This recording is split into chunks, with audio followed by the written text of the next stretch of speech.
ইউনূস বলছে বাবরকে আবার জেলখানা থেকে মুক্ত করে দেওয়া হবে, তোমাদের সেভেন সিস্টার ভাঙ্গে চুরমার করে দেওয়া হবে। আপনারা জানেন বাবর ছিলেন আপনারা, সেই বাঘের বাচ্চা, নাম হলো সূরা আসর। আসর মানে হলো সময়। আসর মানে কি? বর্তমান সময় কেমন চলতেছে? গুজব লীগ বলতেছে আগেই ভালো আছিল। আসর শব্দের অর্থ কি? আবহমান কাল, সময়। বর্তমান সময় আলহামদুলিল্লাহ পাবনাতে ওয়াজ করতে কোনো সমস্যা। বাংলাদেশের এমন কোনো জায়গা নাই যে জায়গায় ওয়াজ করতে বক্তারে আর কেউ বাধা দিবার পারে। দর্শন কথা ঠিক কিনা? এখন বলেন জিনিসপত্রের দাম একটু বেশি হলে কি করবেন? সব খাইয়া মারিয়া বিদেশে পাচার করছে। দর্শন ঠিক কিনা? খালি ইউনূসের জায়গা অন্য কেউ আসলে পারত না, কারণ বিপদের সময় যে দোয়া পড়া লাগে সে দোয়ার নাম কি? ভাগ্য গুণে আমরা একটা মানুষ পাচ্ছি ভাই।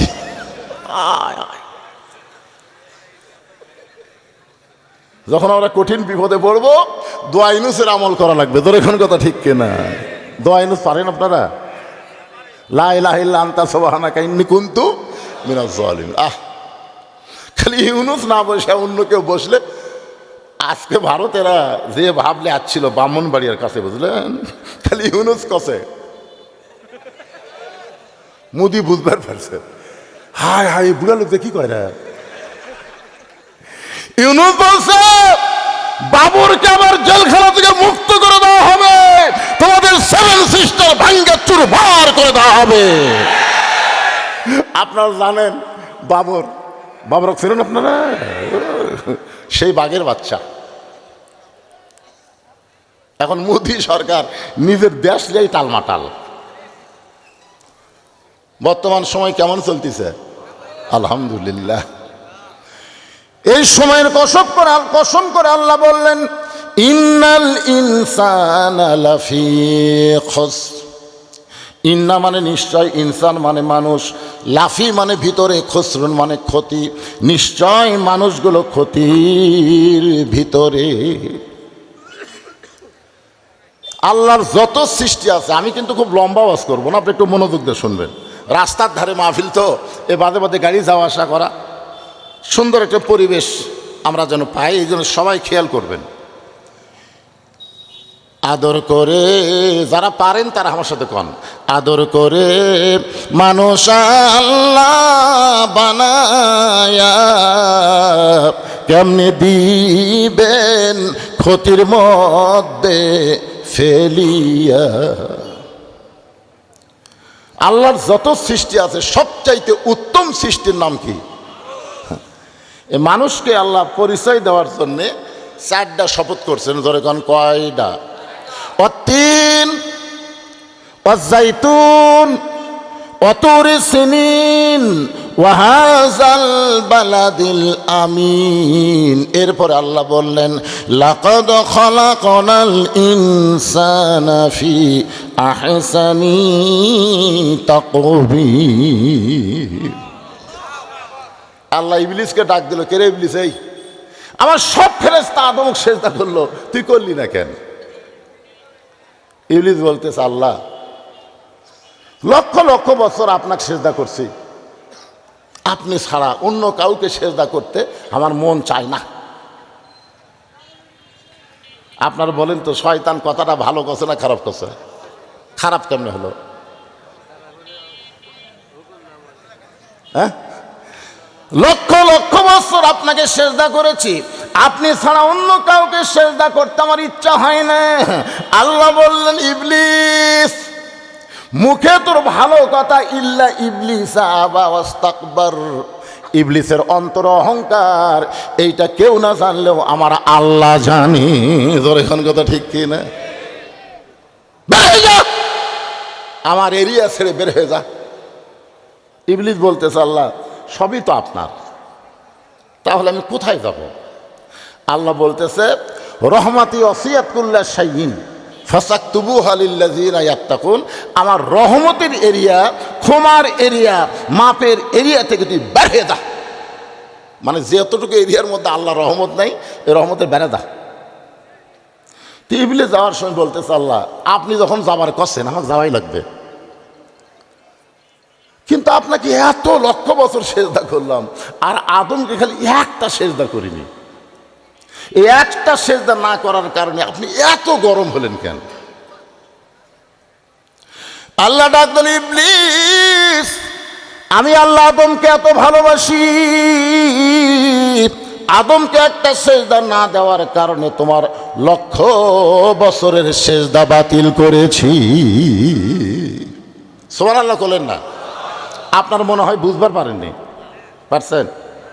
আমি আল্লাহ আদমকে এত ভালোবাসি যে আদমকে একটা সেজদা না দেওয়ার কারণে তোমার লক্ষ লক্ষ বছরের সেজদা বাতিল করেছি। তার মানে বোঝা গেল আল্লাহকে লক্ষ লক্ষ বছর সেজদা দিলে আল্লাহ যে খুশি হয়, আদমকে এক সেজদাতে আল্লাহ তার চাইতে বেশি খুশি। কারণ আল্লাহ আমি আদমকে এত ভালোবাসি। তো যে মানুষকে আল্লাহ এত ভালোবাসে সেই মানুষ ক্ষতির মধ্যে পড়ুক, এটাকে আল্লাহ চায়? কিন্তু ক্ষতির কথা বলে আল্লাহ আমাকে সতর্ক করতেছেন। আল্লাহ বললেন ইল্লাল্লাযীনা আমানু ওয়া আমিলুস সলিহাতি ওয়া তাওয়াসাউ বিল হাক্কি ওয়া তাওয়াসাউ বিস সবর। এখানে চারটা বিষয় আপনাদের সামনে আলোচনা করা হবে। এক নম্বরের নাম হলো ঈমান। ধরে কোন এক নম্বরের নাম কি? ঈমান যদি না থাকে আপনি যতই আমল করেন কোনো আমল আল্লাহর দরবারে কবুল হবে? কথা কয় না হবে? আপনারা বলেন তো এই গোটা কোরআনের উপরে আমাদের ঈমান রাখা দরকার আছে না নাই? কিছু কিছু মানবো, কিছু কিছু মানবো না। আল্লাহ বলেছেন অমিনান নাসি মাইয়াকুলু আমান্না বিল্লাহি ওয়া বিল ইয়াউমিল আখিরি ওয়া মা হুম বিমুমিনিন। আল্লাহু আকবার। মানুষের মধ্যে এমন কিছু মানুষ আছে বুঝলেন, যারা বলে আমরা আল্লাহ বিশ্বাস করি, পরকাল বিশ্বাস করি, আল্লাহ বলেছেন এরপরও এরা মুমিন না। সাহাবারা জিজ্ঞাসা করলেন এ রাসূলুল্লাহ ঈমান সম্পর্কে আপনার কাছে আমরা জানতে চাই।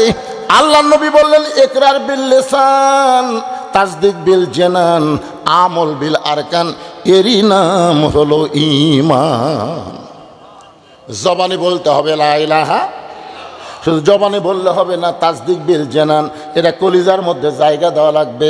কলিজার মধ্যে যখন ঈমান ঢুকবে ওই মানুষের কাছে জীবনের চাইতে ঈমানের গুরুত্ব বেশি হবে। এখন আমার সামনে যারা বসে আছেন অন্তর থেকে বলবেন আপনাদের কাছে জীবনের দাম বেশি না ঈমানের দাম বেশি? সবাই বলতেছেন না।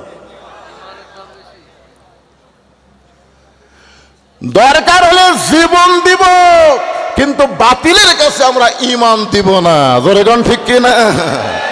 আসলেই তাই, আসলেই কি তাই?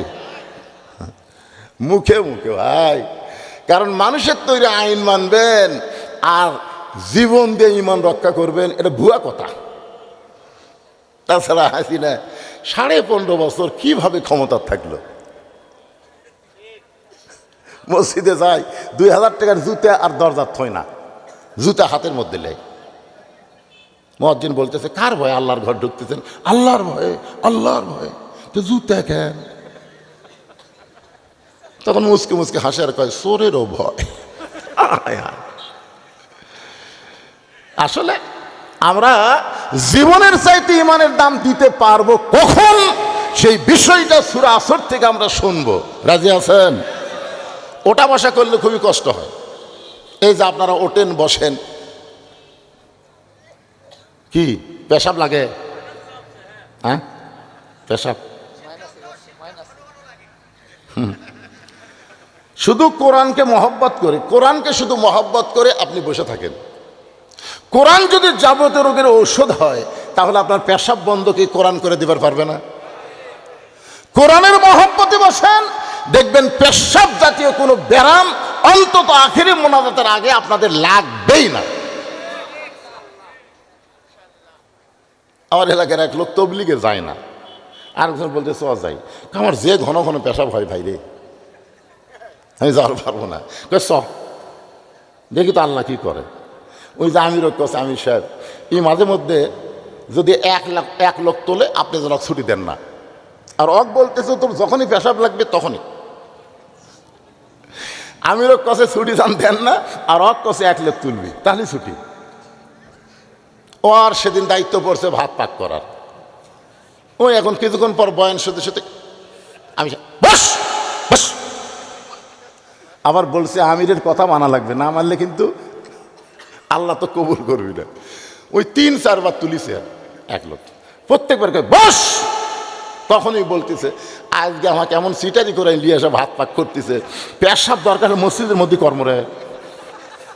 এই মনে করে যখন পেশাব করবার চাষে কিছুক্ষণ পরে খেয়াল করে দেখে ওর তল পেট ঠান্ডা আর পেশাব নেই। ওই লোকটা এসে গল্প করছে, জোর করে আমাকে বসায় রাখছে, আমি যখন করবার চাই তখন আল্লাহ পেশাব বন্ধ করে দেয়।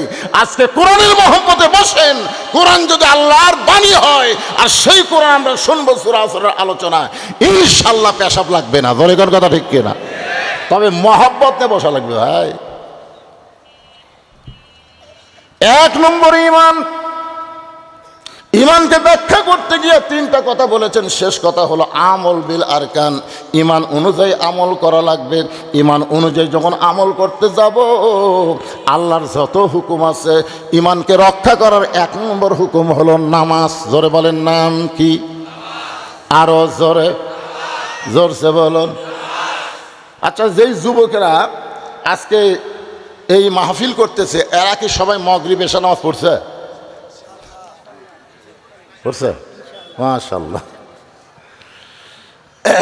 না, লা সলাতা লা ঈমানা, যার নামাজ নাই তার ঈমান নাই। লা সলাতা লা দীনা, যার নামাজ নাই তার কোনো ধর্মই নেই।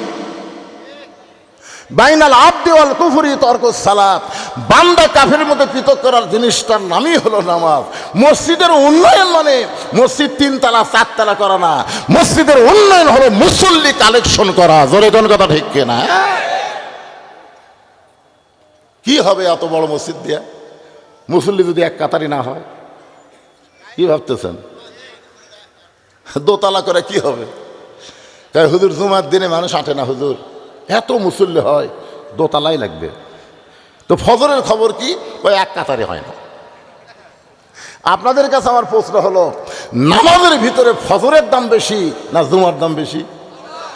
সবাইকে একমত হয়ে বলা লাগবে, নামাজের ব্যাপারে ফজর নামাজের দাম বেশি না জুমার নামাজের দাম বেশি? তাহলে ফজরে 1 কাতার হয় না আর জুম্মা 2 তালা আঁটে না, তার মানে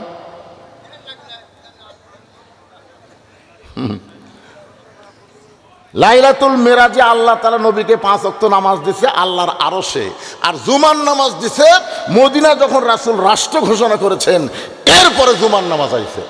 জুমার নামাজ আরশের নামাজ না, জুমার নামাজ হলো দুনিয়ার নামাজ। জোরে কোন কথা ঠিক কিনা? দুনিয়ার। হ্যাঁ, ওয়া আমিলুস সালিহাত, সূরা আসরের 2 নম্বর বিষয়। পুরুষের জন্য 1 নম্বর হলো নামাজ। আর আমার মা বোনেরা যারা ওয়াজ শুনতেছেন এদের জন্য 1 নম্বর নেক আমল হলো পর্দা। ধরে বলেন নাম কি? আমার মা বোনেরা আছে না নাই? আমি জানি পাবনার বুকে মা বোনেরা আমার ওয়াজ বেশি শোনে। আমার মা বোনেরা যারা বসে আছেন পর্দার অন্তরালে শোনেন, নারীদের জন্য 1 নম্বর নেক আমল হলো পর্দা। আর পুরুষের জন্য 1 নম্বরের নাম কি? আমি নামাজ নিয়ে আলোচনায় আসতেছি। আমার মা বোনদের ধৈর্য কম, কারণ আমার জামাই মেয়েদের কোনো ওয়াজ করেনি। ধরে কোনো কথা ঠিক কিনা? সন্ধ্যার সময় যে একটা হারবালি, ও কিন্তু মেয়েদের ওয়াজ করেনি। বক্তার নাম যে হারবালি, মাথায় নষ্ট আমার। আমি জীবনে কোনোদিন শুনিনি হারবাল বোঝায়।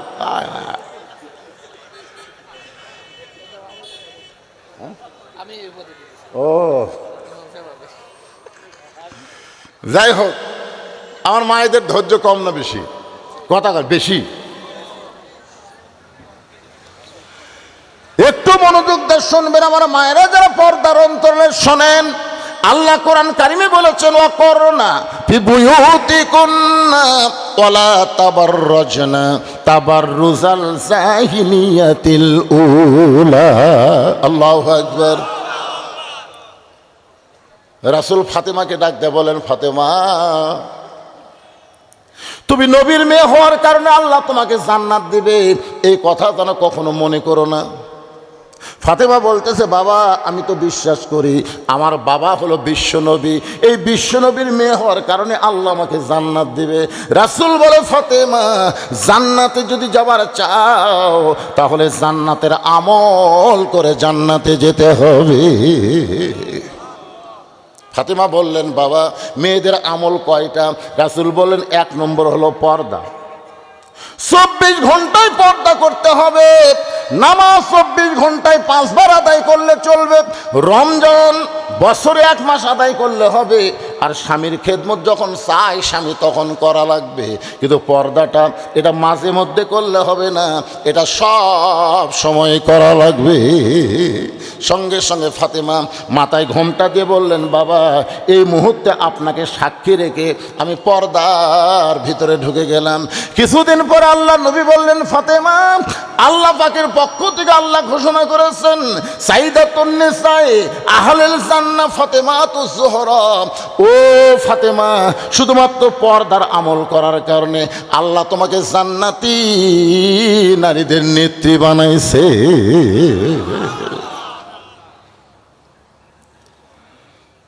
ওই সময় মদিনার কিছু মেয়েরা চিন্তাত পড়ে গেল যে ফাতেমা হচ্ছে জান্নাতি নারীদের নেত্রী, এই ফাতেমার সঙ্গে আমাকে দেখা করা দরকার।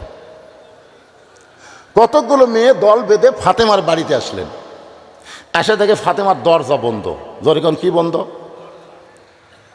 মেয়েরা কয় আমরা ফাতেমার সাথে একটু দেখা করব, আর দরজা চেহারে বন্ধ, আমরা কি করি? ইতিমধ্যে দেখে এক ছোট বাচ্চা দৌড়াদৌড়ি করতেছে। মেয়েদের মধ্যে একজন ডাক দিয়ে বলতেছে, বাবু ও বাবু তোমার নাম কি?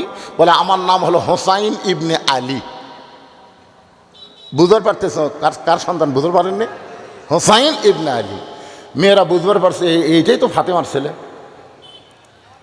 মেয়েরা বলতেছে, বাবা আমরা তোমার মায়ের সঙ্গে একটু দেখা করব, তুমি একটু বাড়ির মধ্যে গিয়া তোমার মায়ের কাছে আমাদের দেখা করার একটু অনুমতি প্রার্থনা করো। হোসেন বলতেছে, আপনাদের কোনো টেনশন নাই। এই বলে হোসেন খেলা বাদ দিয়ে, ধুলা বাদ দিয়ে, খেলাধুলা বাদ দিয়ে এক দৌড়ে মায়ের ঘরের দরজায়, কারণ ফাতেমা যেই ঘরে থাকে সেই ঘরটার নাম হলো অন্দরমহল। জোরে বলেন কি মহল? ইমাম গাজ্জালি বলেছেন মেয়েরা সবসময় অন্দরমহলে থাকা লাগবে। ছাত্ররা বলতে হুজুর অন্দরমহল কি? ইমাম গাজ্জালি বললেন অন্দরমহল মানে কবর। ছাত্ররা বলে অন্দরমহল মানে কবর। ইমাম গাজ্জালি বললেন, পাগল, একটা মেয়ে মানুষ মারা গেলে যেই পুরুষ মানুষ মেয়ের লাশ ধরে কবরে নামাবার পারবে কেবলমাত্র তারাই অন্দরমহলে ঢুকতে পারবে। যে সমস্ত পুরুষেরা মেয়েদের লাশ ধরে কবরে নামাবার পারবে না তারা অন্দরমহলে ঢুকতে পারবে না। এখন বলেন তো, একটা মহিলা মারা গেলে তার লাশ ধরে কারা কবরে নামাবে? কারা? স্বামীরা? আরে পাগলা, বউ মরা মাত্রই স্বামী। কি বউ মরা মাত্রই স্বামী ক্যান্সেল, জানেন? আপনারা পরে চিন্তা করবেন, অত ব্যাখ্যা করলে বহুরাত হয়ে যাবে। আমার মায়েদের ব্যাপারে কথা বলতেছি, কারণ আমরা আগামীতে চাই মায়েদের পেট থেকে এমন একটা সন্তান জন্ম নেবে যেই সন্তান গাজওয়াল হিন্দের মুজাহিদ হবে। জোরে কোন কথা ঠিক কিনা? আজকে ফিলিস্তিনে যেই সন্তান জন্ম নিচ্ছে, মা বলতেছে পৃথিবীর সব মায়েরা সন্তান জন্ম দেয়, আর আমরা ফিলিস্তিনের মা একটা করে মুজাহিদের জন্ম দেই।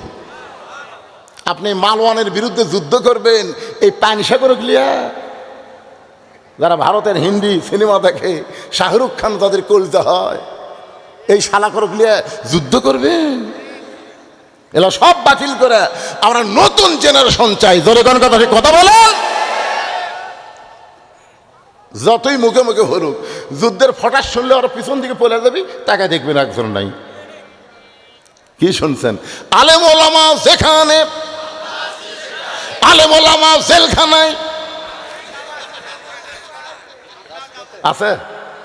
সাইদি হুজুরকে আমরা কি মনে করতাম?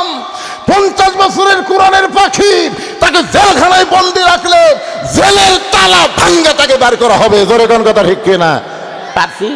পারছি বিনা অপরাধে 13 বছর তাকে জেল দিল।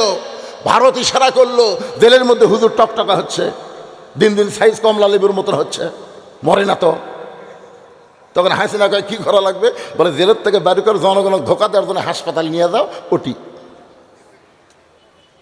কি বুঝতেছেন? সাইদে হুজুরের দুইটা ছেলেই বলেছে যে আমরা বাবার সঙ্গে দেখা করব, মরার আগ পর্যন্ত বাবার সঙ্গে আমাদের দেখা করতে দেওয়া হয়নি। তার মানে তাকে পরিকল্পিত হত্যা করা হয়েছে। ধরে কোন কথা ঠিক না? কি করতে পেরেছেন বাংলার জনগণ? খুদাইপুর থেকে আমাকে যখন চোরের মতন পলাতে হলো, কি করছেন আপনারা? কি গুলির ভয়? আল্লাহর ভয় নাই, গুলির ভয়। বারবার নমরুদ বলেছে, ইব্রাহিম নিজে খালি দাউ দাউ করে আগুন জ্বলতেছে রে, খালি পড়বো আর মরবো। জাতির পিতার নাম কি? শেখ মুজিবুর রহমান নাকি?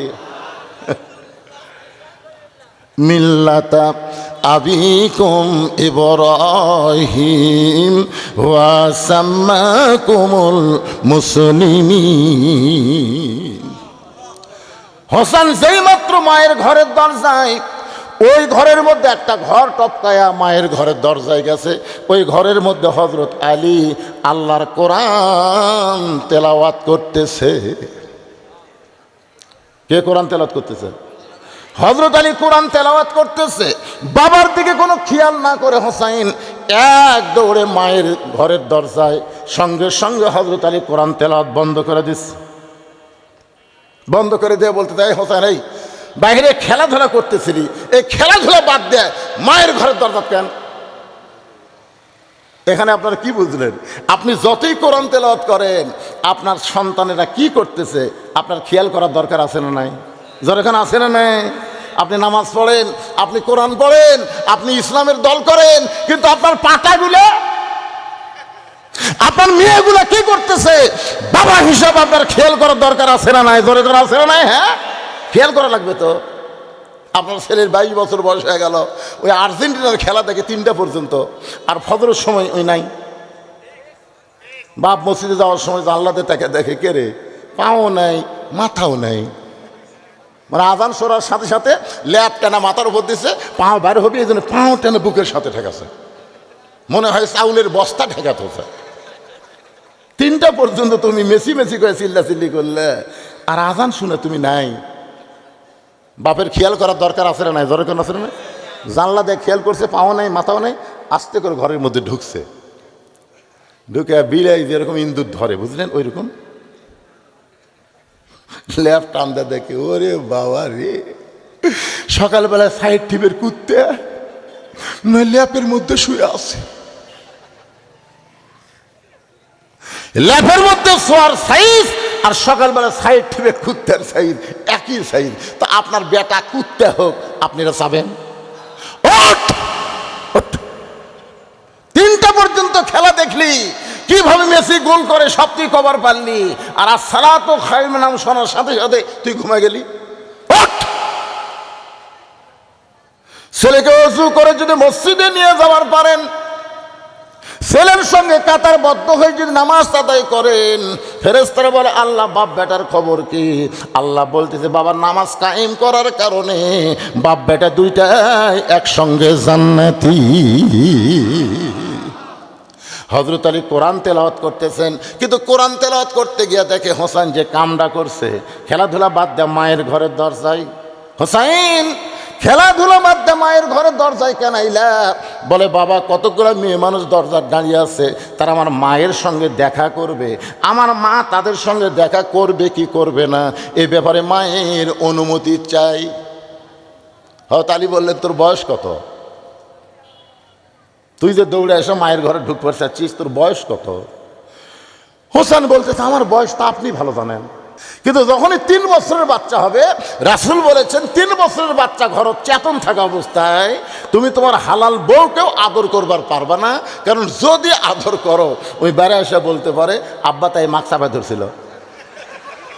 কি কোন বলতে পারে কি পারে না? হ্যাঁ, নিজের হালাল বউকেও 3 বছরের বাচ্চা চেতন থাকা অবস্থায় আদর করা যাবে না।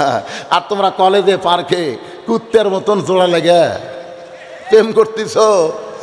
কোরআনের আইন চালু থাকলে, পর্দার বিধান কোরআন চালু থাকলে বাংলাদেশে বিয়ার পরে প্রেম হতো, বিয়ার আগে কোনো প্রেম হতো না। জোরে কোন কথা ঠিক না?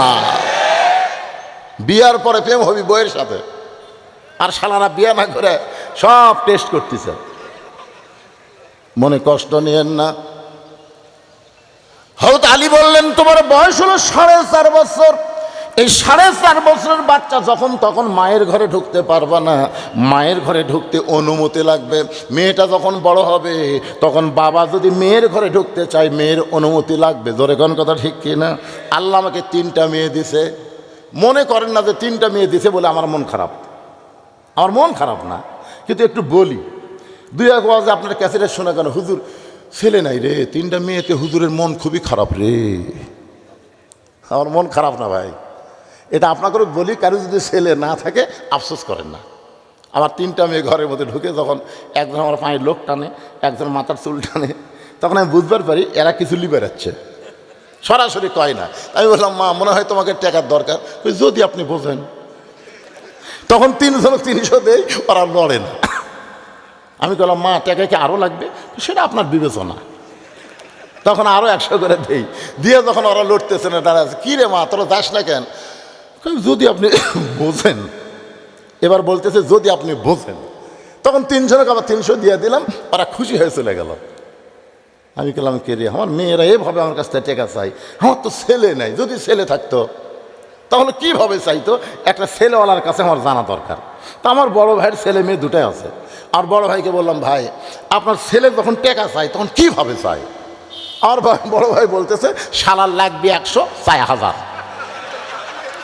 মানে এমন রাগ করছে, তাই শালার লাগবে 100, চাই 1000। তখন আমি কইলাম, আল্লাহ রে, আমার তো ছেলে দেওনি, এটাই আলহামদুলিল্লাহ।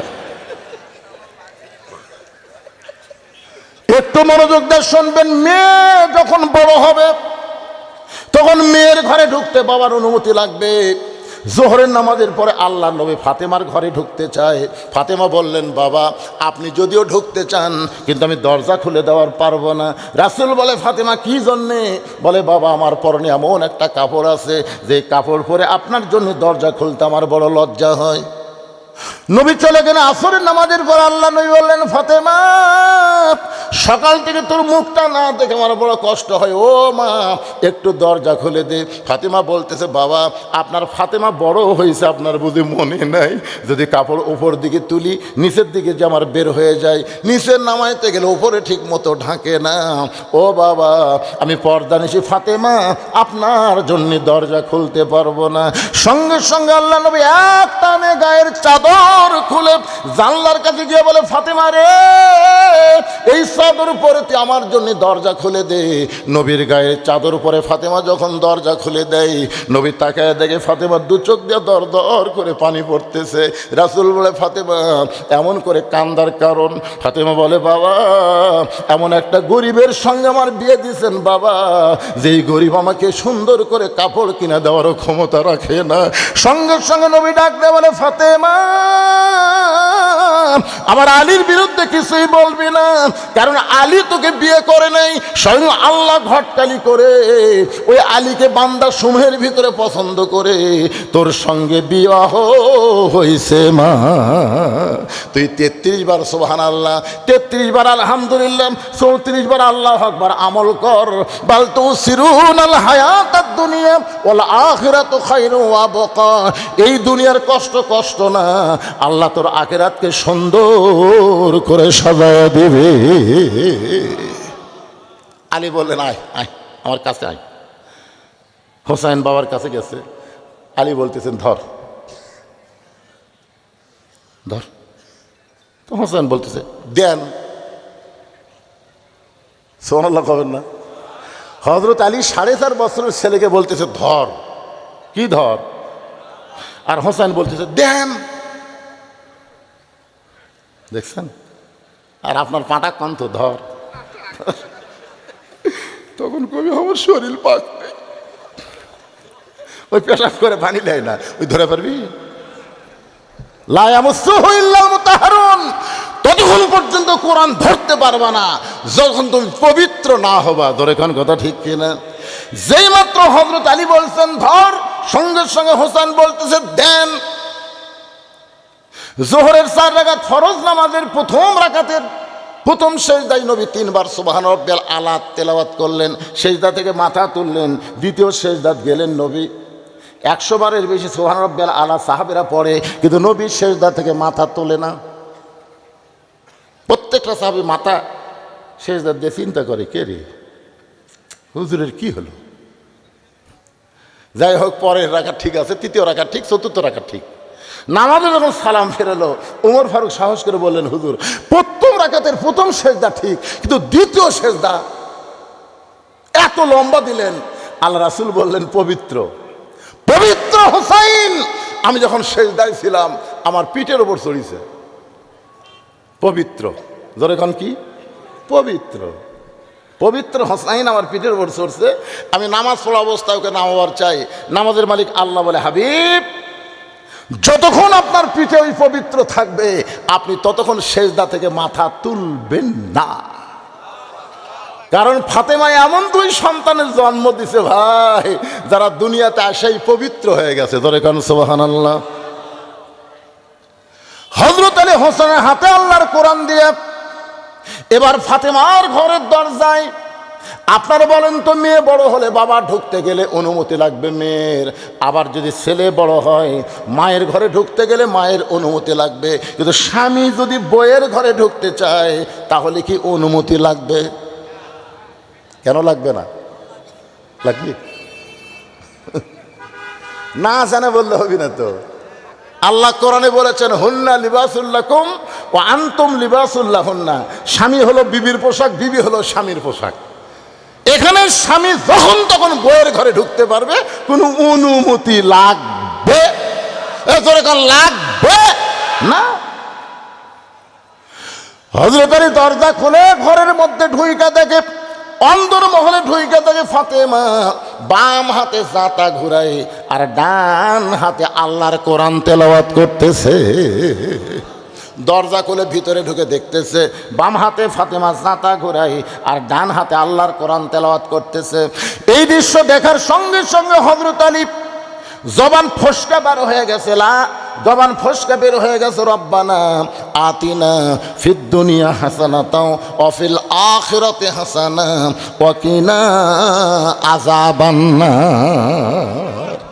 জবান ফসকে যেই বের হয়ে গেছে, সঙ্গে সঙ্গে ফাতেমা জাতা ঘুরান বন্ধ, কোরআন তেলাওয়াত বন্ধ করে দৌড়ে এসে বুড়া আঙ্গুলে ভর দিয়ে হযরত আলীর কপালে একটা চুমা খাইছে। ধরে কোন সুবহানাল্লাহ। আলী বলতেছেন, কোরআন তেলাওয়াত বাদ দিয়ে, জাতা ঘুরান বাদ দিয়ে তুমি দৌড়ে এসে আমার কপালে চুমা খেলা। ফাতেমা বলে, স্বামী গো আপনি জানেন না, স্বামী যখন বইয়ের কাছে আসবে তখন বইয়ের সমস্ত কাজ কাম আল্লাহ হারাম করে দেয়, একমাত্র কাজ হলো স্বামীকে খুশি করা। সুবহানাল্লাহ কবেন না তো, কারণ সে বউ যে আপনারা পাননি। সুবহানাল্লাহ। দেখেন, জাতা ঘুরান বন্ধ, কোরআন তেলাওয়াত বন্ধ, দৌড়ে এসে স্বামীকে খুশি করতেছে কপালে চুমা দিয়ে। আর আমরা যে মালগুলো পাচ্ছি, ডাকলেও তো কথা কয় না, কি সুন্দর করে ডাকতেছে, ময়না পাখি, টিয়া পাখি, বুলবুলি পাখি, কি ওরে বাবারে এত ডাকেন কেন? আমার কাম নেই? স্বামী যখন কাছে আসবে সমস্ত কাজ কাম মেয়েদের হারাম, একমাত্র কাজ হলো স্বামীকে খুশি করা। আল্লাহ রাসূল বলেছেন, শুধু ফরজ ইবাদতের মধ্যে থাকলে সালাম ফিরানোর আগে স্বামী যতই ডাকুক উত্তর দেওয়া যাবে না, আর নফল নামাজের মধ্যে থাকলে স্বামী যদি ডাক দেয় নামাজ বাদ দিয়ে স্বামীর ডাকে উত্তর দেওয়া লাগবে। আল্লাহ রাসূল বলেছেন, আল্লাহর পরে কাউকে যদি সেজদা দেওয়ার হুকুম থাকতো তাহলে প্রত্যেকটা নারীকে বলতাম তোমার স্বামীর পায়ে সেজদা করো। এ কথার দ্বারা নবী বুঝাইলেন আল্লাহর পরে কাউকে সেজদা দেওয়া যাবে না। তবে প্রত্যেকটা মেয়ে মানুষের কাছে আল্লাহর পরে সবচাইতে দামি হলো তার সম্মানিত স্বামী। জোরে কোন কথা ঠিক কিনা? আপনার বলেন, কথা কি আপনাকে বিপক্ষে হচ্ছে না পক্ষে হচ্ছে? তো কথা কন না কেন?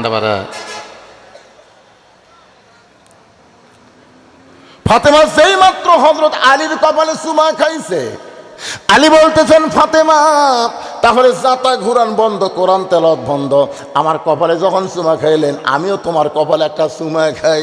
হযরত আলী যখন ফাতেমার কপালে চুম্বন দিছে, এমন সময় ফাতেমা বলতেছে, আপনি না কোরআন তেলাওয়াত করতেছেন, কারণ মরদ মানুষ যখন কোরআন তেলাওয়াত করবে মরদের মতন, ধরে কোন কার মতন, আর ফাতেমা যখন কোরআন তেলাওয়াত করবে তখন নারীদের মতন। নারীদের কোরআন তেলাওয়াত শুধু নিজের কান পর্যন্ত আসবে, পর পুরুষকে শোনানো যাবে না। আর পুরুষ মানুষ এত জোরে কোরআন পড়বে, পুরুষের পড়া শুনে যেন অন্য পুরুষ কোরআন পড়াতে আকর্ষণ বেড়ে যায়। ওয়াইজা তুলিয়াত আলাইহিম আয়াতুহু যাদাতুহুম ঈমানা ওয়া আলা রাব্বিহিম ইয়াতাওয়াক্কালুন। আপনি তো কোরআন পড়তেছিলেন, সে কোরআন শরীফ বাদ দিয়া, পড়া বাদ দিয়া আপনি হঠাৎ ঘরের মধ্যে ঢুকলেন কেন? কোরআন পড়তে পড়তে কি বইয়ের কথা মনে হচ্ছে? কি কোন স্বামী স্ত্রী একটু মশকরা করা জায়েজ নাই? যেখানে আছে না নাই? আছে। তো কোরআন শরীফ পড়তে পড়তে বইয়ের কথা মনে হচ্ছে? আলী বলতেছেন, ফাতেমা তোমার হোসাইন আমার কোরআন পড়া বন্ধ করে দিল। ফাতেমাকে হোসাইন আবার কি করলো? বলে দৌড়ে এসে তোমার ঘরে ঢুকতে যায়, দৌড়ে আসে। এখন হোসাইনের বয়স কত? 4.5 বছর। তো 4.5 বছর বাচ্চা হোসাইন যদি এসে দেখে তুমি জাঁতা ঘুরেচ্ছে কোরআন পড়তে চায়, এ দৃশ্য দেখার পরে তার মনে কষ্ট হওয়ার পারে। কারণ প্রত্যেকটা ছেলেরা বাপের চাইতে মাকে বেশি ভালোবাসে, ধরে কোন ঠিক কিনা?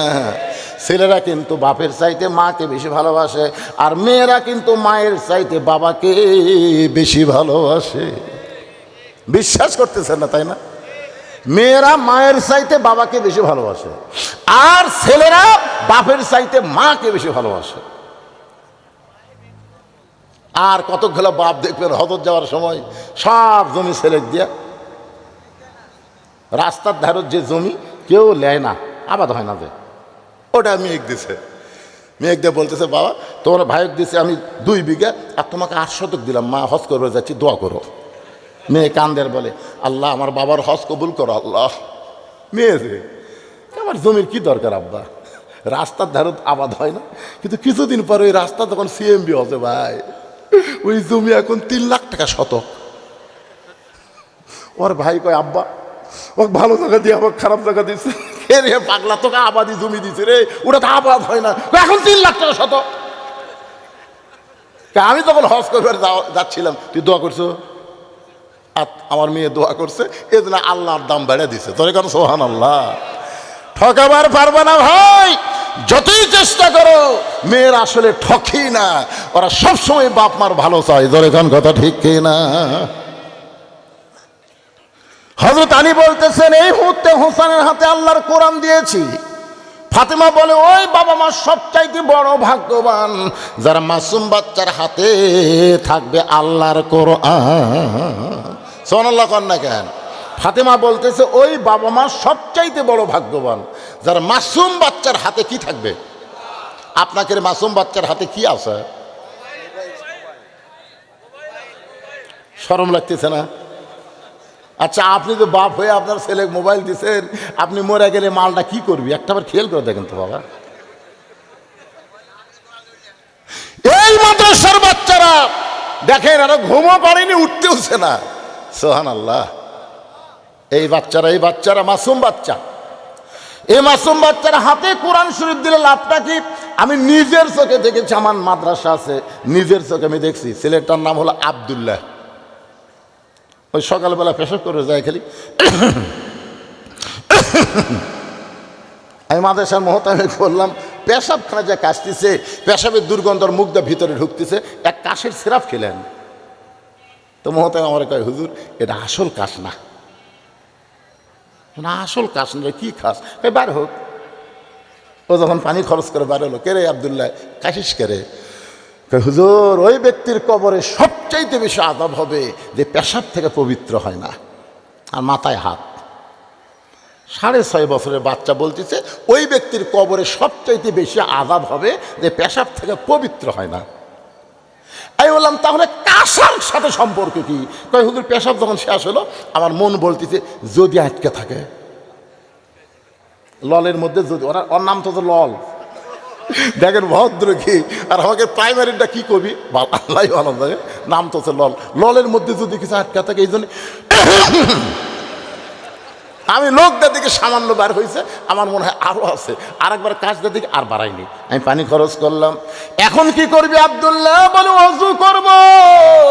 কেন ওযু করবি? বলে হুজুর আপনি জানেন না আমরা আল্লাহর কোরআন পড়ি, এই কোরআন ধরতে গেলে নিজের শরীর পবিত্র রাখতে হয়। আমি আব্দুল্লাহকে বুকের মধ্যে নিয়ে চুমা দিয়ে বললাম, আল্লাহ বল রশিদের জীবনে কোনো কিছু যদি কবুল না হয়, এই মাদ্রাসা মসজিদ এতিমখানা রে তুমি কবুল করো। গত বছর মাঘ মাস, খুব বেশি শীত গেল না? খুব বেশি শীত গেছে। আমি সিয়ান্না রোদে বসে আছি, একটা ছেলে মাদ্রাসার থেকে বার হয়ে আসতেছে। আমি বললাম, কে রে, কি খবর? আমি বললাম, এটা কি বাবা? হুজুর আপনি জানেন না এটা কি? এক হলো পেশাব, দুই হচ্ছে পায়খানা, আর 3 নম্বর হলো অজু থাকে না। মানে আমি এখন অজু করবার দেবো? আমি বললাম, পাগলা, মাঘ মাসের যে শীত, অজু করা লাগবে না? অজু ছাড়াও কোরআন পড়া যায়, মুফতি আমির হামজা কথা যা। তখন আমার কয়, হুজুর যতই মুফতি আমির হামজা হোক আর যাই হোক, অজু ছাড়া আমি কোরআন ধর্ম না। আমি এই মাদ্রাসা কার রে? আপনি। আমি বললাম ওযু ছাড়া কোরআন পড়া যাবে, যা, তোর যত পাপ হয় সব জান আমার হয়, যা, এই ঠান্ডার মধ্যে ওযু করা লাগবে না। ওই আমার কথা শুনে ভয়ে চলে গেছে। আমি চিন্তা করলাম, ওই তো ঢুকলো, এখন যাই দেখি তুই কি কোরআন ধরছে নাকি। আমি জানলার ফাঁক দিয়ে তাকে দেখি, ওই খালি ঘরের এই যে দরজার ফাঁকর থেকে দেখতেছে আমি চেয়ার থেকে উঠছি না আসি, উঠছি না আসি, যে আমার ওটা দেখছে ওই আবার বাড়াছে, আবার বাড়াছে, ওযু করবি। এই কিরে, তোকে না বললাম ওযু ছাড়া কোরআন পড়া যাবি? ওই মাটির বসে বলে, হুজুর আপনি আমাকে বার করে দেন, হুজুর আমার মাদ্রাসাতে বার করে দেন, হুজুর ওযু ছাড়া আল্লাহর কোরআন ধরবো না। তখনই বুঝবার পারছে এই বাচ্চারা এই কোরআনের সঙ্গে এমন সম্পর্ক করেছে, এত কষ্টের মধ্যেও তারা তাহাজ্জুদের নামাজ পড়ে, তারা শেষ রাতে উঠে ওযু করে ফজরের নামাজ জামাতের সঙ্গে আদায় করে। ফাতেমা বলতেছে, ওই বাবা মা হলো সবচাইতে বড় ভাগ্যবান, যার মাসুম বাচ্চার হাতে থাকবে আল্লাহর কোরআন। ও স্বামী, তাহলে আপনি কি জন্য ঢুকলেন? বলে, দরজায় কতকগুলো মেয়ে মানুষ দাঁড়িয়ে আছে। মনোযোগ দিয়ে শুনবেন, দরজায় কতকগুলো মেয়ে মানুষ দাঁড়িয়ে আছে, তারা তোমার সঙ্গে দেখা করবার চায়। এখন তুমি বলো, ফাতেমা ওই মেয়ে মানুষের জন্য কি আমি আলী দরজা খুলতে পারবো না? ফাতেমা বলে, স্বামী গো, মেয়েরা যদি আমার সঙ্গে দেখা করবার চায় তাহলে আপনাকে কষ্ট করে পর্দার ব্যবস্থা করা লাগবে। হযরত আলী মুচকি মুচকি হাসার হয়, তুমি কি কও, তুমি কি কও, মেয়েরা তোমার সাথে দেখা করবে, এখানে পর্দার কি? ফাতেমা বলতেছে, আপনি জ্ঞানের সম্রাট হবার পারেন, কিন্তু পর্দা বিষয়ে আমার চাইতে আপনি কম জানেন। সুবহানাল্লাহ কবেন না? আপনারা বলেন তো, হযরত আলীর জ্ঞান কম না বেশি? কত বেশি? কিয়ামত পর্যন্ত সমস্ত আলেমদের জ্ঞান যদি এক পাল্লায় দেওয়া হয় আর হযরত আলীর এলেম যদি অন্য পাল্লায় দেওয়া হয়, সমস্ত আলেমের এলেমের চাইতে আলীর জ্ঞানের ওজন বেশি হবে। সুবহানাল্লাহ কন না কেন ভাইজান? আনা মাদিনাতুল ইলমে ওয়া আলী ও বাবুহা। রাসূল বলেছে, আমি হলাম এলেমের শহর, ওই এলেমের শহরের দরজার নাম হলো হযরত আলী। আলী মুসকে মুসকে হাসের বলে, ফাতেমা আমার চাইতে যদি আপনার পর্দার এলেম বেশি থাকে তাহলে আপনি বলেন কি করা লাগবে? ফাতেমা বলতেছে, ওই মেয়েদের জন্য পর্দার ব্যবস্থা করেন। আলী বলতেছে, ফাতেমা মেয়েরা মেয়ের সঙ্গে দেখা করবে, এখানে কোনো পর্দা লাগবে না। ফাতেমা বলে, ও স্বামী, যে কয়টা মেয়ে দরজায় দাঁড়িয়ে আছে আপনি কি তাদের চেনেন? কথাটা কিন্তু মারাত্মক। যে কয়টা মেয়ে দরজার দাঁড়িয়ে আছে আমার সঙ্গে দেখা করবে, আপনি কি তাদের চিনেন? হযরত আলী মাথা নিচু করে চিন্তা করতেছে, প্রশ্নটা তো কঠিন। আমি একদিন খালি কইছি, আমার চাচাতো ভাইয়ের বউটা ভালোই সুন্দরী, গল্পে গল্পে কছি। তার বউ বলতেছে, আপনি কবে থেকে লুচ্চা হলেন? আমি বললাম, কেন? তো আপনার চাচাতো ভাইয়ের বউ সুন্দরী আপনি কিভাবে দেখলেন? আপনি আলেম মানুষ। আমি সেই দিন থেকে কান ধরে তওবা করছি, আর কোনো মেয়ে মানুষকে আমি দেখলে অন্তত বইয়ের কাছে তার সৌন্দর্যের কথা বলা যাবি না। তোর এখন কথা ঠিক কিনা? না তাই বলে কি মনে হচ্ছে আমি দেখবো নাকি? না, আল্লাহর আইন হচ্ছে কুল্লিল মুমিনিনা ইয়াগুদ্দু মিন আবসারিহিম। যারা প্রকৃত মুমিন হবে তাদের নজর থাকবে নিচের দিকে, তারা কোনোদিন কারো বইয়ের দিকে তাকাবে না। জোরে কোন কথা ঠিক কি না? আলী বলতেছেন, ফাতেমা, এই দুনিয়াতে একজন মেয়েকে আমি চিনি, সেই মেয়েটা হলো আমার হাসান হোসেনের মা। আমার হাসান হোসেনের মা ছাড়া আমি দুনিয়ার অন্য কোনো মেয়েকে চিনি না। ফাতেমা খপ করে আর একটা চুমা খাইছে। প্রকৃত পুরুষ কোনোদিন অন্য মেয়ের দিকে তাকাবে না। ফাতেমা হলো স্বামী গো, যে কয়টা মেয়ে দরজায় দাঁড়িয়ে আছে সমস্ত মেয়েরাই হলো পর্দানিশী, কিন্তু একটা মেয়ে যদি বেপর্দা হয়, যে কয়টা মেয়ে আমি ফাতেমার সঙ্গে দেখা করবার আইছে সব মেয়েরা হলো পর্দানিশী। সব মেয়েরা কি? কিন্তু একটা মেয়ে যদি বেপর্দা হয়, একটা, তাহলে বলেন তো অবস্থা কি? বেপর্দা নারী যারা শয়তানের যানবাহন তারা। আমার সঙ্গে বলা রাখবে ভাইজান, পুরুষের 1 নম্বর হলো নামাজ, আর নারীদের 1 নম্বর নেক আমলের নাম কি? পর্দা। জোরে নাম কি? তাহলে আমার সঙ্গে সকলে বলেন, বেপর্দা নারী যারা শয়তানের যানবাহন তারা। সবাই বলেন, বেপর্দা নারী যারা হলো না শয়তানের যানবাহন। বারে আপনারা বলেন তো, জান্নাতের মধ্যে শয়তান কখন ঢুকছে? যখন হাওয়া পর্দার খেলাফ করছে। পর্দা মানে ওই গাছের কাছে যাওয়া চলবে না, আল্লাহর হুকুম ওই গাছের কাছে যাওয়া চলবে না। তখন থেকে হাওয়ার চিন্তা হয়, কে রে, কি জন্য যাওয়া যাবি না, ওই আস্তে আস্তে পাও বেড়াই। শয়তান কয়, তুই বেপর্দা রে, তুই আল্লাহর হুকুম না মানে তুই গাছের কাছে যাচ্ছিস, আমার যাওয়ার একটা রাস্তা হয়ে গেল। আপনাকে এলাকার মেয়েরা যদি পর্দার মধ্যে থাকে, এলাকার মধ্যে শয়তান ঢুকতে পারবে না, আমাদের একটা ছেলেরাও নষ্ট হবে না। জোরে কোন কথা ঠিক কিনা? এবার আমার সঙ্গে বলবেন, বেপর্দা নারী যারা শিলা কলা তারা। বলতে পারবেন? শিলা কলা বোঝেন? একই গাছের কলা, এক গামলায় চোঁচাওয়ালা, এক গামলায় শিলা, একই গাছের কলা। এখন কলাওয়ালা যদি বেচবার যায়, আপনারা বলেন তো খরিদ্দার কোন কলা কিনবে? কে ভাই, কত করে হালি, কত করে কেজি? কলাওয়ালা বলতেছে একই গাছের রে, একই গাছের আছে, এটা নাও। না না না, আমি শিলা কলা লই না। তুই কি কলা শিলা খাস না? শিলাই খাই তো, আগে থেকে শিলা আছে, নিবিয়ার খাবি। তখন খরিদ্দার বলতেছে, পাগলা, শিলা কলা আমি খাওয়ার আগেও খাসে। কলালা বলতেছে, আল্লাহ শপথ করে বলতেছে, ভাই কেউ খায়নি, খাই ধুলা খাসে, মশামাছি খাসে।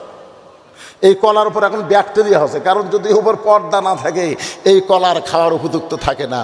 বেপর্দা নাই যারা, এদেরকে বিবাহ করবেন, গোটা বাড়ির মধ্যে অশান্তি সৃষ্টি করবে। জোরে কোন কথা ঠিক কিনা? আপনার কিনা একটা জিনিসও বেপর্দা নারী পছন্দ করবে না। আপনি যতই কিনে এনে দেন, ভালো কিনে এনে দেন, তারপর এটা হলো মানে ওই জায়গা কিনবি।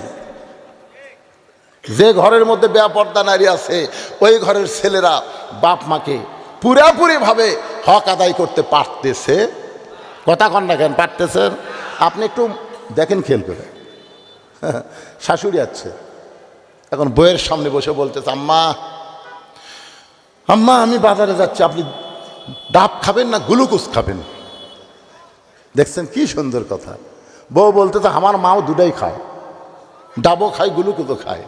তখন ছেলে বলতেছে, আমি আম্মার জন্য দুটাই কিনবো। এ বলে ব্যাগ না যখন বার হচ্ছে, দরজাত মা খাড়া আছে, মা দরজায় দাঁড়ায় আছে। ছেলে মার দিকে না তাকায় যখন বাজারে যাবার চায়, এমন সময় মা বলতেছে, বেটারে আজকে 3 দিন হলে তোর মুখটা আমি দেখিনি বাবা, আমার মনের মধ্যে শান্তি হয় না। আমার দিকে না তাকায় তুই কোথায় যাস? বাজারে যখন যাচ্ছিস বাজান, আমার জন্য 10 টাকার পান কিনবি।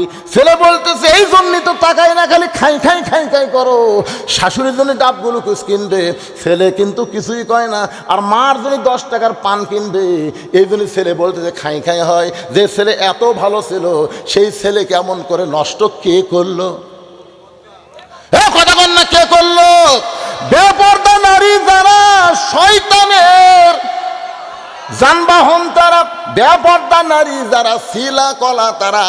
আমার বাবুরের যারা পর্দার অন্তরে একটু খেয়াল করেন।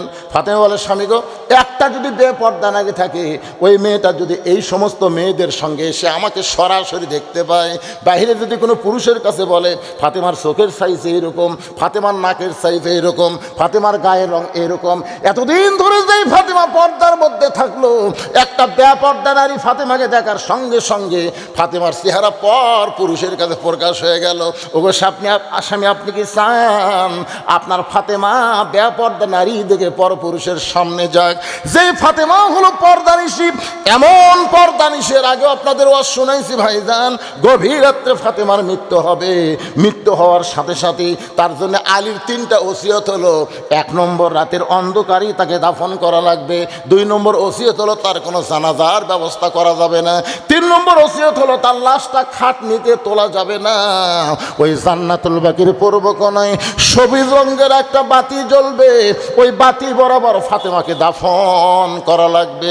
হযরত আলী দাফন করার পরে আল্লাহকে যখন বলতেছে, আল্লাহ আমার বিবি ফাতেমা পর্দানিশী দাফন করেছি, তোমার কাছে দোয়া করি তুমি তাকে কবুল করো। এই দোয়া করার সঙ্গে সঙ্গে আলী দেখতে পায় সামনে কয়েকটা পুরাতন কবর দেখা যায়। এইমাত্র ফাতেমার কবর দিছে, সেই নতুন কবর আর নাই। আলী কান্দের বলে, আল্লাহ এখনই ফাতেমার কবর দিলাম, সেই নতুন কবর গেল কোন জায়গায়? আল্লাহ ডাক দিল, আলী রে,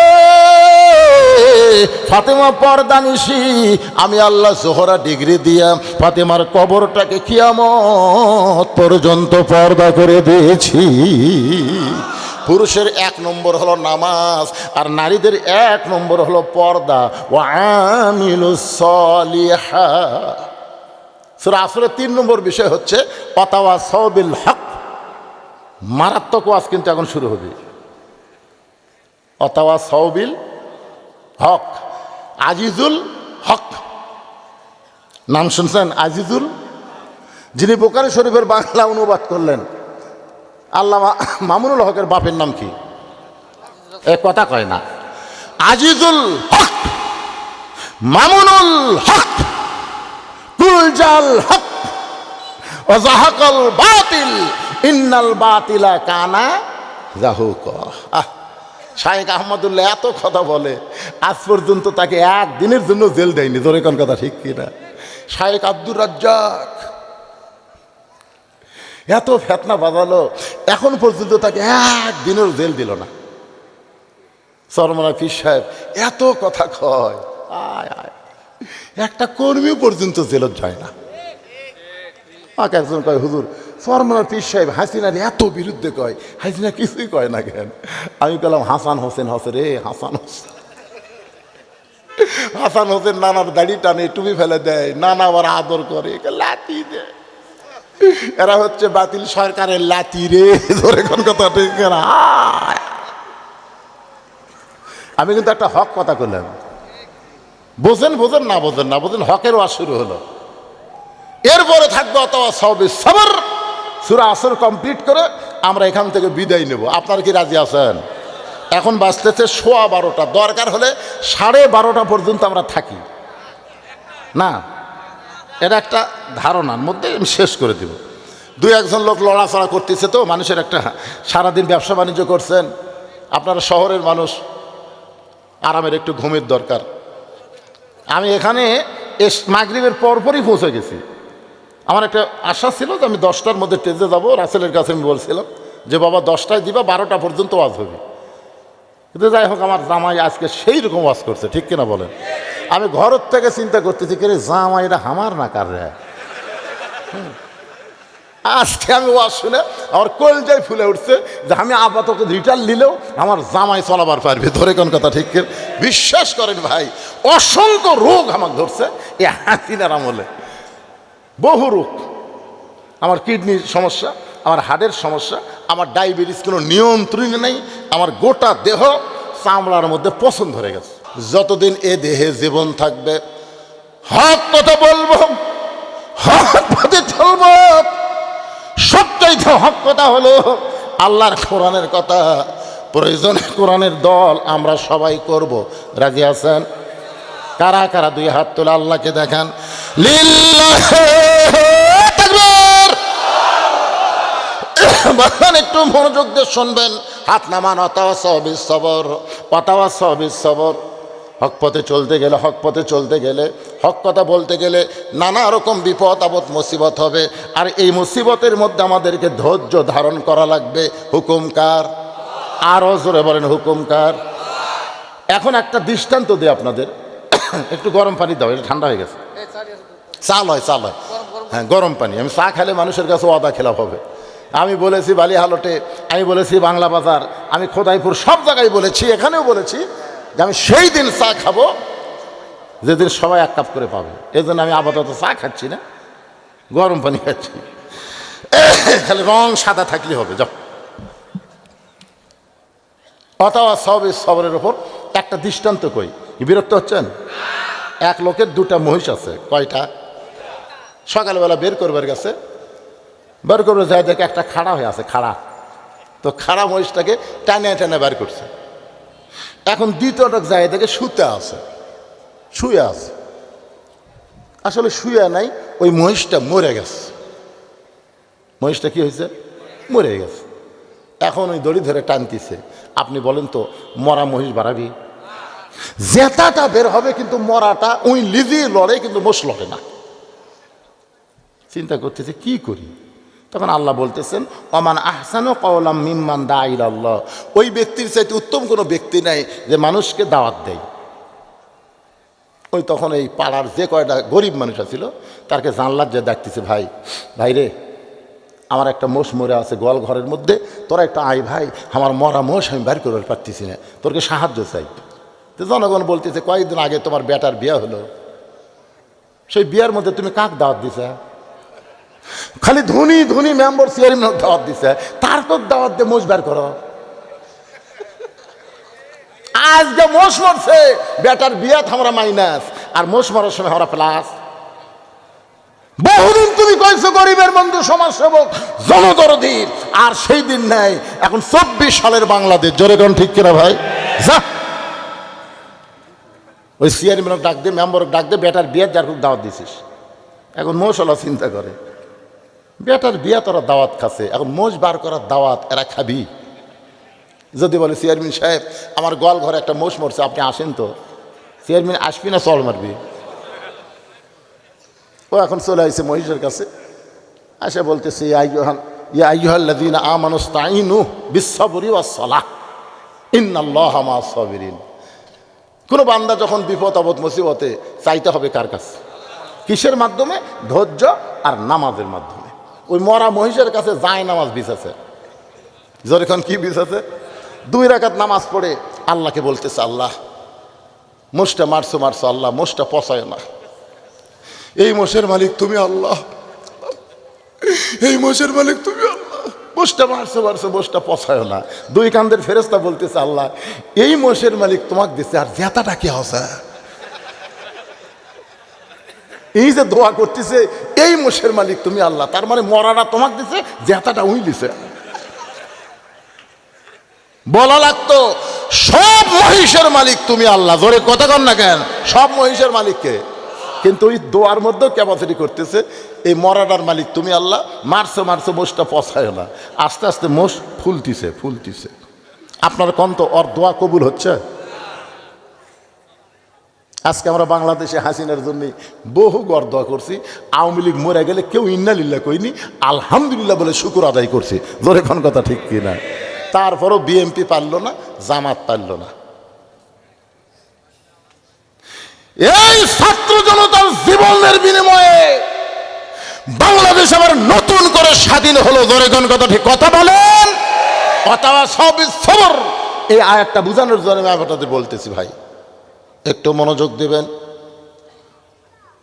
লোকটা দেখতেছে মহিষ ফুলতেছে, আস্তে আস্তে মোষটা যখন ফুলে উঠতেছে, আপনারা বলেন তো দোয়া কবুল হওয়ার লক্ষণ? মোষটা মরছে মরছে, মোষটা পচায়ও না, কিন্তু মোষটা ফুলতিছে না।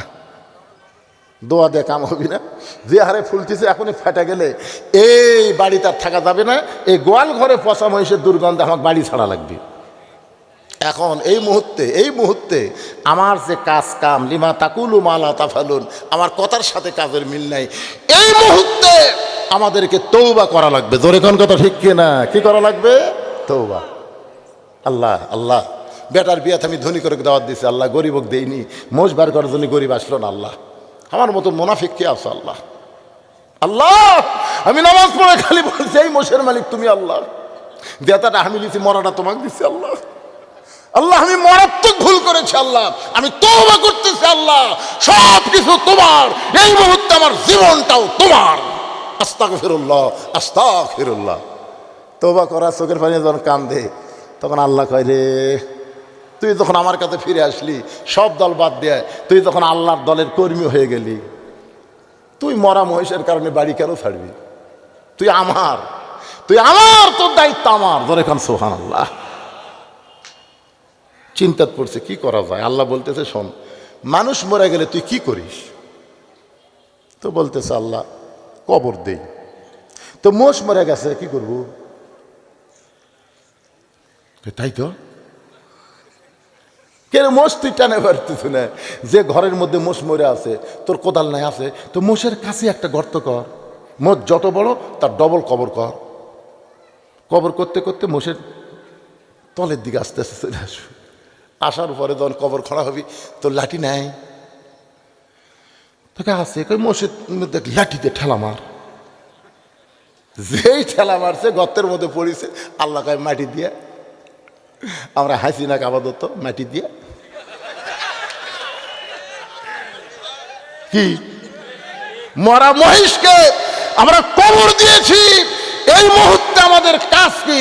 আল্লাহর কাছে ফিরে এসে আমাদেরকে ধৈর্য ধারণ করতে হবে সুন্দর একটা সন্তানের জন্য। জোরে গান কথা ঠিক কিনা?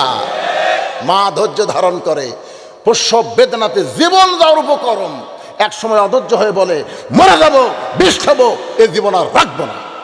দাদি নেই দৌড়ে আসে কয় এই তোর পায়ের তলে সন্তানের জান্নাত, মরবুকা।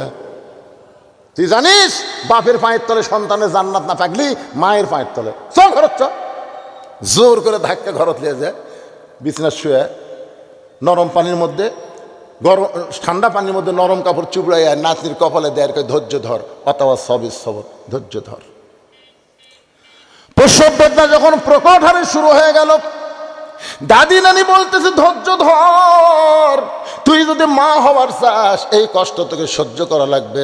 এখন ধৈর্য ধরে দাঁতের ওপর দাঁত দিয়ে কষ্ট হয়, ধাইমা বাচ্চা টানতেছে, এরপরে করতেছে, কিন্তু আর অধৈর্য হয় না। এক সময় সন্তানের জন্ম হলো, মা মা বলে প্যা প্যা বলে সন্তান কান্না দিছে, মা বেহুশ হয়ে গেছে। সন্তানকে গোসল করায় মায়ের বুকের ওপর যখন সন্তান দেয়, ওই সন্তানের পরশে মা হুঁশ ফিরে পায়। হুঁশ ফিরে পাওয়ার পর সন্তানকে বুকের মধ্যে নিয়ে আর মুখে কপালে চুমা খায়। দাদি রানী তিরস্কার করে বলে লাত্তি দিয়ে ফেলে দে, বুক থেকে ফেলে দে, কারণ কিছুক্ষণ আগে তুই বলেছিলি বিষ খাবো, মরে যাব, এই কষ্ট আমি সহ্য করব না। এত কষ্ট দিয়া যে দুনিয়াতে আসলো, তাকে চুমা না খায় তাকে ফেলে দে। মা তখন বলে দাদি কষ্টের পরে এমন শান্তি আগে বুঝতে পারি নাই, আমরা নানা কষ্ট করেছি, মুজাহিদদেরকে ফাঁসি দেওয়া হয়েছে, অনেক আল্লাহর বান্দাদেরকে জেল জুলুম নির্যাতন, 2000-এর মতো বেশি ছাত্র জনতাকে হত্যা করা হয়েছে। এত নির্যাতনের পর মা যেমন একটা সন্তান পায়, আমরা বাংলাদেশে তেমন ইসলামের পতাকা, কোরআনের শাসন প্রসবের মতন সন্তান দেখতে চাই। চান না ভাইজান? মা সন্তান পায়, সব দুঃখ ভুলে গেছে, আমাদের কোনো কষ্ট থাকবে না। মতিউর রহমান নিজামীকে ফাঁসি দিছে, মীর কাসিম আলীকে 12টার সময় ফাঁসি হবে, 12টার সময় রাত। একজন এসে বলতেছে রাত 12টার সময় তো আপনার ফাঁসি হবে। এখন কয়টা বাজে? এখন তো 9:30 বাজে। তাহলে এক কাম করে 2.5 ঘন্টা ঘুম পাড়ি। তখন বলছে 2.5 ঘন্টা পরই তো ফাঁসি হবে। তাহলে এক কাম করি 2 ঘন্টা ঘুম পাড়ি, 2 ঘন্টা। যখন দেখবার 8 ঘন্টা আছে তখন তুমি আমাকে ডাক দিও। এই মানুষ না পাগলা রে, 12টার সময় ফাঁসি হবি আর 2 ঘন্টা ঘুম পাড়বি। কিছুক্ষণ পর আসে দেখে লাখ টাকা ঘুম পাড়তিছে, লাখ টাকা ঘুম পাড়তিছে। ভাই ফাঁসি হবি রে রাত 12টায়, 9:30 সময় ঘুমে গেছে। কি বুঝতেছেন? যখন আর 8 ঘন্টা আছে তখন ডাক দিছে, কয় সময় কত? তো এখন 11:30 বাজতেছে। ও ঠিক আছে, অজু করে 2 রাকাত নামাজ পড়ে বলতে চলো যাই। তখন বলতেছে আপনি কি পাগল নাকি, আপনার ফাঁসি হবে। তখন বলতেছে তুমি খালি বারবার ফাঁসি ফাঁসি কও, কিন্তু আমি দেখতেছি আমার তো মৃত্যুই হবি না, আমার ফাঁসি হবে কিন্তু আমার মৃত্যুই তো হবি না। তখন বলে আপনি কেমনে বুঝলেন মৃত্যু হবে না? অন্যায়ভাবে আমাকে হত্যা করা হচ্ছে। আল্লাহ কোরআনে বলেছেন অন্যায়ভাবে যাদেরকে হত্যা করা হয় তারা মরে না, বরং তারা জীবিত হয়। মীর কাসেম আলী বহু সন্তানের নাম রাখা হবে, জোরে কোন কথা ঠিক কিনা? আপনাদের মতিউর রহমান নিজামী সাহেব বহু সন্তানের নাম রাখা হবে, কামরু জামানের নাম রাখা হবে। কিন্তু হাসিনা এদের একটা বিচারপতি মানকা, আর বিসি একটা নাই, নাম রাখা হবে কোনো সন্তান? কথা বল না কেন? ইনু মিনু কোনো সন্তানের নাম রাখা হবে না। এখান থেকে প্রমাণ হলো হক কথা বলতে হবে, হক পথে চলতে হবে, প্রয়োজনে জীবন দেওয়ার মতন আল্লাহ রাস্তায় ধৈর্য ধরনের শিক্ষা নেওয়া লাগবে, ধরে কোন ঠিক কিনা? পুরুষের 1 নম্বর হলো নামাজ, নারীদের 1 নম্বর পর্দা। আল্লাহ পাক আমাদের সবাইকে আমল করার তৌফিক দান করুক, সকলে বলে আমিন। মসজিদের উন্নয়ন কল্পে মাহফিল আমার জামাই আদায় করছে, আমি এখন মনোজাত করব। কারো যদি মন চায় যে হুজুর আমরা কিছু মসজিদে দান করব, তাহলে আপনার দান করবেন, অসুবিধা নেই, দান করবেন। মসজিদের যে সাইজ দেখতেছি যে সুন্দর করে সাজাইছে আলহামদুলিল্লাহ। আর মসজিদের টাকা দূরের মানুষের থেকে না লওয়াই ভালো, এলাকার যারা মসজিদের মুসল্লি তারাই দেবে ইনশাল্লাহ। এই একজন ওটা বসা করবেন না, ওটা বসা করতেছেন কেন? আপনাদের মধ্যে এমন কোনো ব্যক্তি যদি থাকে যে হুজুর আপনি মাজলুম মুসাফির, আপনার হাতে কিছু আমরা দিয়া দোয়া চাই মসজিদের জন্য, তাহলে আপনি দিতে পারবেন। আর যদি না দেন বসে থাকেন, ওটা বসার দরকার নাই। ইস্তেগফার বলেন, আস্তাগফিরুল্লাহ রব্বি মিন কুল্লি জামবি ওয়া তুবু ইলাইহি লা হাওলা ওয়ালা কুওয়াতা ইল্লা বিল্লাহিল আলিয়্যিল আযীম। মসজিদের ক্যাশিয়ার সাহেব লিল্লাহি তাকবীর। পক্ষ থেকে 15,200 টাকা দিচ্ছে। মসজিদের ক্যাশিয়ার ওনার পরিবারের পক্ষ থেকে আল্লাহর ঘরের জন্য 15,000 টাকা দান করেছে। আল্লাহ তার দানকে কবুল করেন। যে নিয়তে দান করলো আল্লাহ নেক নিয়ত নেক আশা পূরা করেন। অনেকগুলো টাকা আল্লাহ তোমার বান্দারা দান। যে দৌড় মারতেছেন আপনারা, মোনাজাত না করে দৌড় মারতেছেন আপনারা, এখানে গ্যারান্টি দেন তো আমি বাড়ি পর্যন্ত যাওয়ার পারবো, দেন।